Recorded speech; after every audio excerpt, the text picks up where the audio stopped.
সুখী হতে চাইলে ভুলেও 5টি কথা কাউকে বলবেন না। খুব সাবধান, 5টি কথা ভুলেও কাউকে বলবেন না। যদি আপনি আপনার লাইফে হ্যাপিনেস, সুখী এবং আপনি যদি সুখময় একটি জীবন চান, তাহলে আপনি আপনার লাইফে কাউকে এই 5টি কথা কখনো বলবেন না। 1 নাম্বার হচ্ছে স্বামী স্ত্রীর যে গোপন কথাগুলো আছে এগুলো আপনি ভুলেও কাউকে বলবেন না। আল্লাহ পাক রব্বুল আলামিন পবিত্র কোরআনুল কারীমের ভিতরে বলে দিয়েছেন, হুন্না লিবাসুল লাকুম ওয়া আনতুম লিবাসুল লাহুন্না।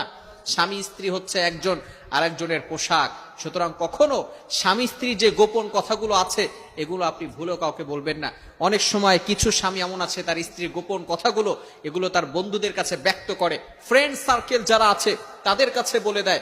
আবার অনেক সময় অনেক স্ত্রীরা এমন রয়েছে তারা তার স্বামীর যে গোপন কথাগুলো আছে সেগুলো তাদের বান্ধবীর কাছে এবং প্রতিবেশী যারা আছে, ভাবিরা যারা আছে তাদের কাছে বলে বেড়ায়। খবরদার, এই ভুল কাজটি কখনো করবেন না। যদি আপনি আপনার লাইফে সুখী হতে চান, যদি আপনি আপনার লাইফে উন্নতি করতে চান এবং আপনার জীবনটাকে সুখময় করতে চান, তাহলে এই স্বামী স্ত্রীর গোপন কথাগুলো কাউকে বলবেন না। 1 নাম্বার। নাম্বার 2, দ্বিতীয় নাম্বার হচ্ছে নিজের গুনাহের কথা কখনো কাউকে বলবেন না। যদি নিজের গুনাহের কথা আপনি কাউকে বলেন তাহলে সে আপনাকে খারাপ চোখে দেখবে, আপনার সম্পর্কে তার বাজে মন্তব্য আসবে, আপনার সম্পর্কে সে বাজে চিন্তা করবে। অনেক সময় ফ্রেন্ড সার্কেল যারা আছে, কিছু বন্ধুরা গুনাহের কাজ করে, আবার এটা মানুষের কাছে প্রকাশ করে, বন্ধুদের কাছে বলে হাসি ঠাট্টা করে, মজা করে, এনজয় করে, মাস্তি করে। খবরদার, এই ধরনের ভুল কখনো করবেন না। কারণ কিয়ামতের ময়দানে, in the day of judgement, কঠিন বিপদে যখন আপনি পড়ে যাবেন, যদি কোনো কারণে আল্লাহ তাআলা আপনাকে জান্নাতের ব্যবস্থা করে দেন, ওই যে বন্ধু যাকে আপনি আপনার গুনাহের কথা বলেছিলেন, এই বন্ধু আল্লাহকে বলবে, আল্লাহ সে গুনাহ করেছে, আমি নিজে সাক্ষী আছি। এজন্য খুব সাবধান, কিয়ামতের ময়দানে কিন্তু আপনার বিরুদ্ধে আপনার বন্ধু সাক্ষ্য দিবে। আর আল্লাহ রাসূল সাল্লাল্লাহু আলাইহি ওয়াসাল্লাম বলে দিয়েছেন, কুল্লু উম্মতি মুআফান ইল্লাল মুযাহিরুন, যে আল্লাহ পাক রব্বুল আলামিন এই উম্মতের সকলের গুনাহ মাফ করবে, কিন্তু যারা নিজেদের গুনাহকে মানুষের কাছে প্রকাশ করে তাদেরকে আল্লাহ পাক রব্বুল আলামিন ক্ষমা করবেন না। এজন্য দ্বিতীয় নাম্বার হচ্ছে নিজের গুনাহের কথা কাউকে বলবেন না। তৃতীয় নাম্বার হচ্ছে পরিকল্পনার কথা কাউকে বলবেন না। অর্থাৎ আপনি যে প্ল্যান করেছেন, যে পরিকল্পনা করেছেন, এটা কাউকে বলবেন না। অর্থাৎ আপনি একটা প্ল্যান করেছেন, পরিকল্পনা করেছেন যে আগামীকাল আপনি কক্সবাজার যাবেন।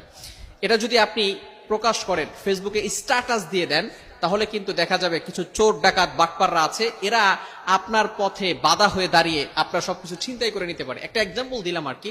তো এরকম অনেক বড় বড় সমস্যা হতে পারে। আপনি কখন আপনার পরিকল্পনার কথা কাউকে বলবেন না। 4 নম্বরে আপনার উপার্জনের কথা আপনি কাউকে বলবেন না। আপনি মাসে কত টাকা ইনকাম করেন, এই আয়ের টাকা, এই আয়ের উৎস, আয়ের উপার্জনের কত টাকা আপনার ইনকাম, এটা আপনি কাউকে বলবেন না। যদি আপনি বলেন তাহলে কঠিন বিপদের সম্মুখীন হতে পারেন। কাউকে এটা বলবেন না। তাহলে অনেক বন্ধুরা আপনার কাছে টাকা নিতে পারে, আপনার কাছে টাকা চাইতে পারে, অথবা আপনি যদি টাকা না দেন তাহলে সম্পর্ক নষ্ট হতে পারে। এরকম অনেক সম্পর্ক নষ্ট হয়ে যায়। মনে রাখবেন, ঋণ দেওয়া ভালো একটি কাজ, কিন্তু কিছু মানুষ আছে এমন যারা ঋণ নিয়ে পরে আর সম্পর্ক রাখতে চায় না, এই টাকা আর দিতে চায় না। এজন্য সবসময় মনে রাখবেন, আপনার উপার্জনের যেই অর্থটা, কতটুকু অর্থ, এটা আপনি মানুষের কাছে ব্যক্ত করবেন না, তাহলে বিপদে পড়ে যাবেন। সুখময় যদি লাইফ আপনি পেতে চান, 4র্থ নাম্বার, আপনার উপার্জনের পুরা টাকাটার কথা আপনি কাউকে বলবেন না।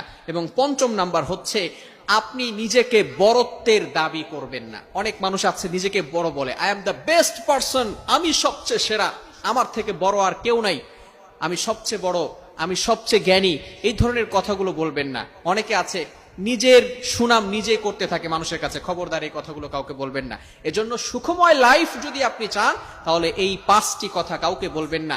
1 নাম্বার হচ্ছে স্বামী স্ত্রীর গোপন কথা কাউকে বলবেন না। 2 নাম্বার, নিজের গুনাহের কথা কাউকে বলবেন না।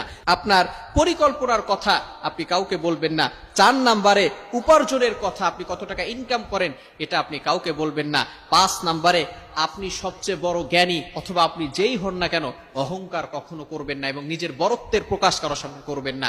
আল্লাহ তাআলা আমাদের সকলকে এগুলো বুঝে আমল করা তৌফিক দান করেন। সকলে বলেন আমিন।